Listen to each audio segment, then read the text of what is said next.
Hey guys, welcome back to my channel. If this is your first time here, you're welcome to Sew with Mediva, and if you're a returning subscriber or a returning viewer, thank you for sticking to my channel. So in today's video, I'll be showing you guys how to draft, cut and sew a tube bustier. So you can use this method for the upper part if you're making a tube dress, and this video is very detailed, very easy to follow and very beginners friendly. So if something you're interested in, make sure you keep watching and make sure you watch till the end so that you don't miss out on any details, and give this video a thumbs up, leave a comment and subscribe to my channel.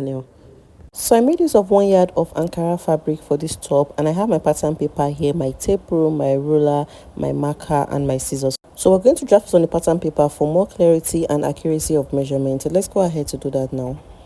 So we're going to start with the front part of this tube top, and I have my pattern paper in a fold of 2. So fold your paper using the widest part of your upper body, and mine is my bust measurement. So my round bust divided by 4 is 10.5 inches, and I added extra 3 inches to it for seam allowance and that. And the first thing you want to do, come over to the upper part of your paper and mark a straight line. So that line is going to serve as your chest line, where you'll be marking all your vertical measurements from. So depending on how low you want your tube to be, you can come down by 7 inches. But for mine, I placed my tape rule 6 inches above that starting line, and then I marked my vertical measurement. So you can make yours higher, you can do 5 inches, and you can make it lower, you can do 7 inches or 8 inches depending on how revealing you want your tube top to be. So from my shoulder to my bust point is 11.5 inches. So go ahead to mark yours. And from my shoulder to my under bust is 14.5 inches. And then to my half length is 16.5 inches, and at the full length of this top I want it to be 20 inches. I'll add half an inch for turning over with my lining. So my tube top is going to start 6 inches below my shoulder. So go ahead to extend the lines this way, just as you can see me doing in the video. So after extending, let's go ahead to label it to avoid any confusion. So this is the under bust, this is the half length, and this is the full length of the top. So the next thing we want to do is to place the dart line. So to get the dart line, divide your nipple to nipple measurement by 2. So mine is 4 inches, and I'm going to mark that 4 inches on all the line. So whatever you got after dividing yours, go ahead to mark it on the lines from the closed angle of the paper, and then I'll go ahead to connect the points together after marking. So right now, come over to the under bust line. So on this side towards the open angle of my paper, I'll mark 1.5 inches. And then on the point towards the closed angle, I'll mark 1 inch. So if you're on the small size, you can do 1 inch for both sides. It's still going to come out well. And then I'll come over to the lower part, to the full length, and take 1 inch on both sides of the line.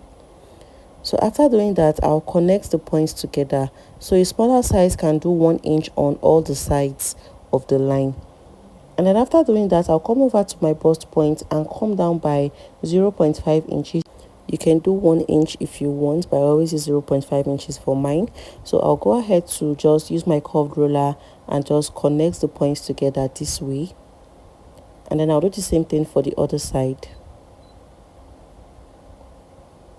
So this is what we have. So we're done with the under bust tightening. So let's go ahead to do the over bust tightening. So for the over bust tightening, I'll come over to this part of the line and take 1 inch on this side.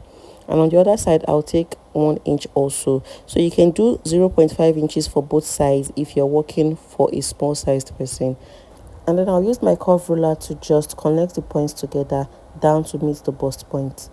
So use your curved ruler to just connect the points this way down to meet the bust point. Now I'll do the same thing for the other side. So after connecting, this is what we have. So the next thing we want to do is to place the round body measurement on the pattern. So guys, come over to this chest line and mark your round bust measurements divided by 4. So mine is 10.5 inches. I'll add these 2 inches for that, making 12.5 inches. And then I'll come over to the bust line and mark that same 12.5 inches there. And then on the half length, I'll mark my round waist measurements divided by 4, which is 9.5 inches for me, and I'll add this 2.5 inches for that, making 12 inches. So I'll go ahead to mark 12 inches. So mark your own appropriate measurements just like I'm doing. So on this line, I'll mark my round low waist measurements divided by 4, which is 42 inches divided by 4 is 10.5 inches. I'll add 2 inches for that, making 12.5 inches. So I'll mark it there. Just measure the area around your waist where your top is going to stop to get that measurement. So I'll go ahead to use my ruler to just connect the points together. So this is what we have after connecting. So I'll go ahead now to add my seam allowance of 1.5 inches on all the lines all the way down, and I'll use my ruler to connect the points together. So after doing that, the next thing we want to do is to cut it out. So let's go ahead to do that. So let's go ahead to cut it out.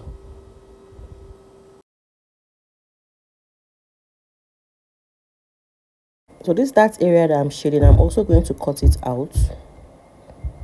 So on this side front area, come over to this side and come down by 1.5 inches. You can do 2 inches if you want yours really low. And then I'll take my ruler and connect it down to meet the dart area this way, forming a slant. So this is going to help your tube sit very well on the arm area, under your arm. So I'll also be cutting out that part. So let's go ahead now to draft out the back panel. So to cut out the back, I've gone ahead to mark my basic vertical measurement.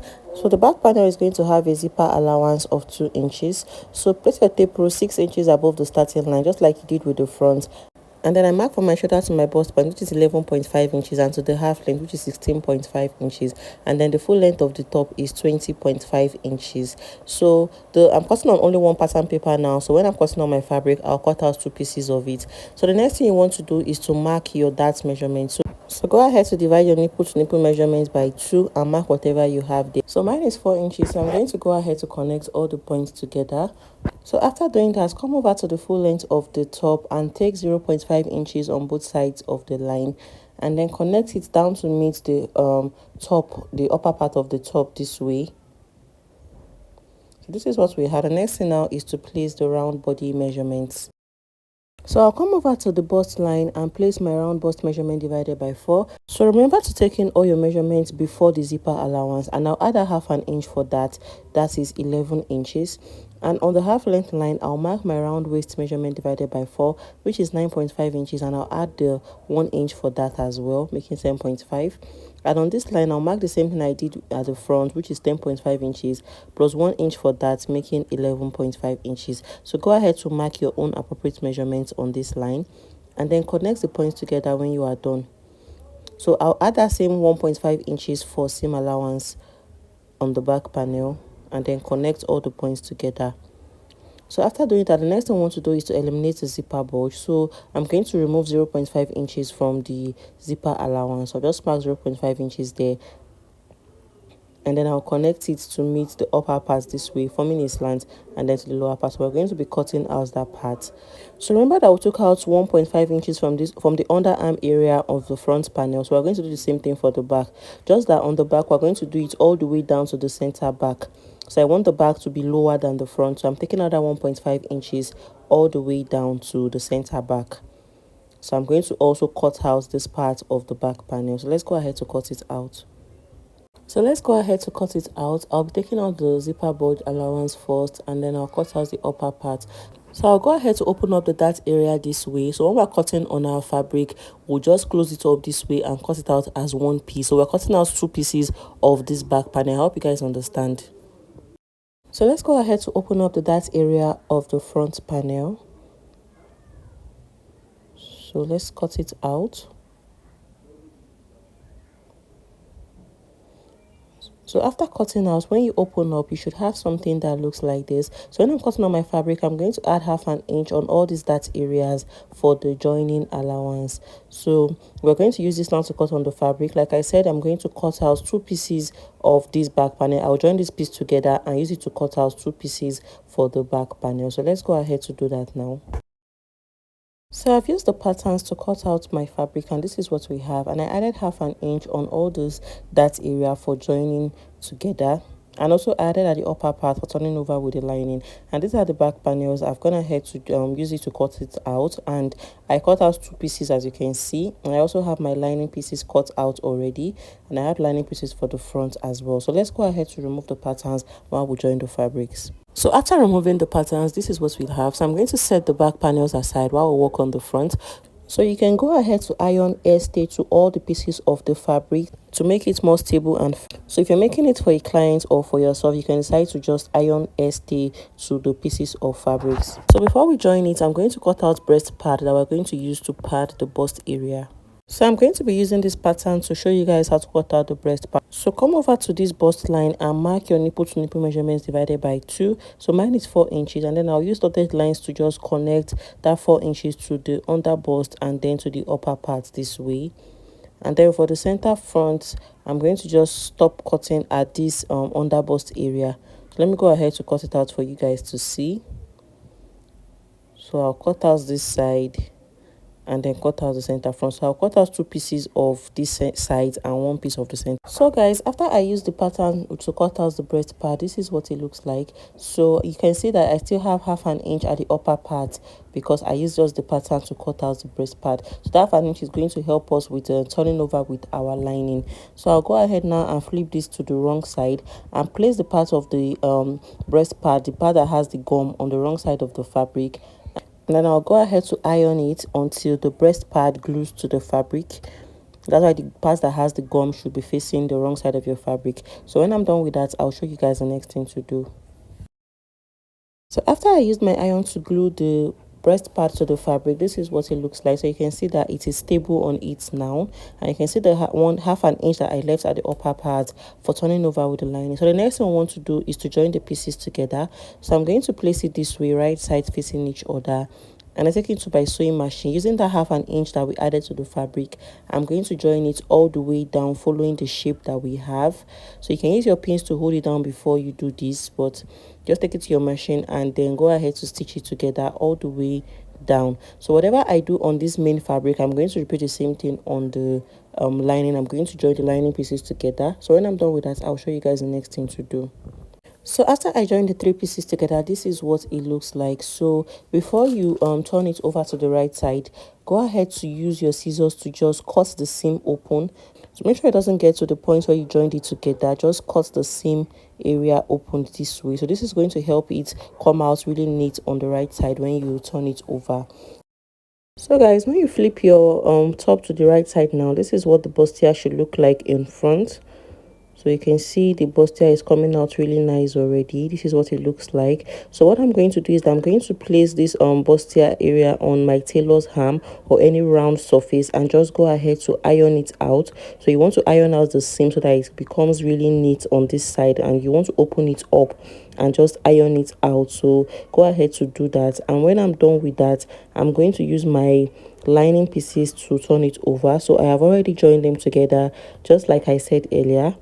So I'm going to place my lining right side facing my fabric this way, right side facing each other, and that half an inch that we left at the top for joining, I'm going to start from the center point. I'll use my needle into the center point, and then I'll go ahead to stitch it all the way to the edge on one side, and I'll do the same thing for the other side. I'll top stitch first before I close up the sides, close up the lower part, and then I'll leave a space on this other side for turning over. So after I join the upper part of my fabric and my lining together, this is what we have. So before we close up the sides, I'm going to open it up this way, and then I will top stitch on the part towards the lining. I'll open the seam and just top stitch on it. So this is going to keep your lining very firm inside when you are done making your top. Just top stitch directly on the lining, very close to the fabric. And when I'm done, I'll close it up again this way and then close up the sides, close up the other side. Make sure you leave about 3 inches for your turning over, and then I'll close up the base and then I'll show you guys. So after stitching down the lining and the fabric together, this is what it looks like. So I left this space for turning over. So let's go ahead now to flip it over to the right side. So do this carefully. So just go ahead to flip it over now to the right side. So after flipping over to the right side, this is what it looks like. This is what the wrong side looks like. So I'll go ahead to just close up this part that is open, and then I'll iron it out very well. So after that, I'm going to take the back panels and use the lining to turn it over just the way I did with the front panel. I'll place them right sides facing each other, and then I'll go ahead to stitch it all the way around it, making sure I leave about 3 inches on one side for my turning over. So place the lining on the fabric this way. So remember, we're not taking in any darts for the back panel because we already took it out on the pattern. So go ahead to stitch it all the way around it using your 1/2 inch allowance and leave a space for turning over. So when I'm done with that, I'll show you guys what it looks like. So after I turned over the back panels, this is what it looks like. This is the wrong side, and I've gone ahead to also iron it out. So the next thing we want to do is to insert our zipper. So I'm going to just go ahead and open up the zipper. So remember, we have 1.5 inches left for our zipper allowance because we've used 1/2 inch to turn over with the lining. So I'll note this one that is for each side, and then I'll go ahead to separate it and then flip it over to the other side this way. And then I'll make sure my zipper is on the 1.5 inches mark. You can use your chalk to just highlight this so that you won't make any mistakes. So I'm going to use my pins to hold it down on that 1.5 inches mark. So I'm going to go ahead to confirm it again to see that I have that 1.5 inches zipper allowance. So I'll go ahead to use my pins to hold it down there. And then also just hold it all the way up. So after doing that, I'll go ahead to stitch it all the way down very close to the zipper teeth, and then I'll cut off the excess I have there. Maybe just leave about 2 inches there and then fold it in and stitch it down. So just fold it in, cut it out, and just fold it in and stitch it down. So your zipper is going to appear this way when you are done.